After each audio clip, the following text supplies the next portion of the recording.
Cette femme mettait quelque chose dans le verre de son mari quand le garçon de la maison la surprend et se cache pour mieux l'observer. Lorsqu'elle finit, elle appelle le mari. Elle l'embrasse et lui remet le verre qu'elle a préparé pour lui. Le garçon, quant à lui, les observe de loin. Le mari dit à la femme qu'il a une surprise pour elle après. Sur le pont de boire le verre, le garçon de maison court pour l'arrêter à boire. Il dit « Patron, je vous en prie, ne buvez pas ça. J'ai vu madame mettre un truc dans le verre. »« Quoi ? Tais-toi » dit-elle en lui donnant une claque et il se retrouve au sol. Le patron, qui ne croit pas aussi en ce qu'il dit, lui crie dessus et demande si ça ne va pas chez lui. Il lui demande pourquoi il accuse sa femme d'avoir fait un truc pareil. Le garçon dit qu'il l'a vu de ses propres yeux en train de mettre quelque chose dans le verre et qu'il ne peut pas lui mentir. La femme, quant à elle, se victimise et fait semblant de n'avoir aucune idée de tout ça. Elle demande même au garçon de sortir de la maison et le mari dit de se calmer. Le garçon demande au patron de lui faire boire le verre. Ce dernier dit à la femme de ne pas penser qu'il n'a pas confiance en elle et qu'il souhaite qu'elle prenne juste un gorget du verre pour prouver à ce petit menteur qu'il a tort. Elle commence à demander s'il croit à celui-là plutôt qu'elle. Le mari dit que ce n'est pas le cas et qu'il veut juste le chasser de la maison, de boire juste un gorget. Va-t-elle boire le verre? Pourquoi a-t-elle mis quelque chose dans le verre? Retrouve facilement la suite en mettant en favori et surtout en partageant.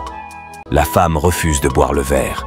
Le mari lui demande de le comprendre car son garçon de maison travaille pour lui depuis des années et qu'il n'avait jamais dit un truc pareil, qu'il veut juste s'assurer qu'il ment pour le renvoyer. J'espère que toi tu mesures la gravité de ce que tu dis. Le garçon dit qu'il ne ment pas et que c'est la vérité. La femme continue de nier en disant qu'elle ne sait absolument rien de quoi il l'accuse. Bébé, si tu me respectes vraiment, prends juste une gorgée du verre et on finit avec cette histoire. Et je te dis que je ne prendrai pas. Je ne peux pas te faire du mal, dit-elle. Dis-lui de quitter cette maison et d'arrêter de m'accuser à tort. Le patron recommence à gronder le garçon car il ne sait plus qui croire. Il voulait le faire sortir quand le garçon lui demande de vérifier alors sous sa robe pour voir s'il est en train de mentir. Il dit qu'elle a caché la seringue qu'elle a utilisée sous la robe. Le monsieur s'étonne et la femme perd sa langue car elle est sur le point d'être démasquée. Il demande à la femme de rester tranquille pour qu'il vérifie. Il vérifie et effectivement il touche un truc. Il demande ce que c'est, mais la femme reste bouche bée. Il soulève alors la robe et fait sortir la seringue. Enfin la vérité s'éclate, mais en favori et partage pour la suite.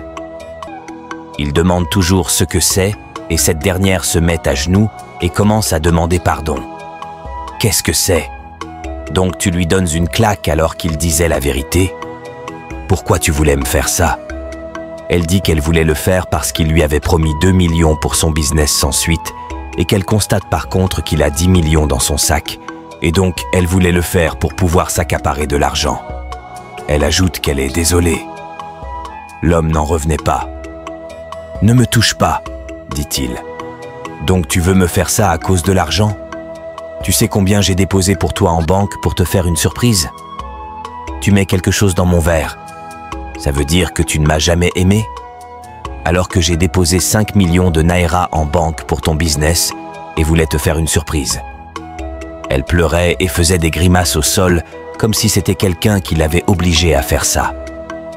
Le monsieur dit qu'il lui promet qu'elle va passer le restant de sa vie derrière les barreaux.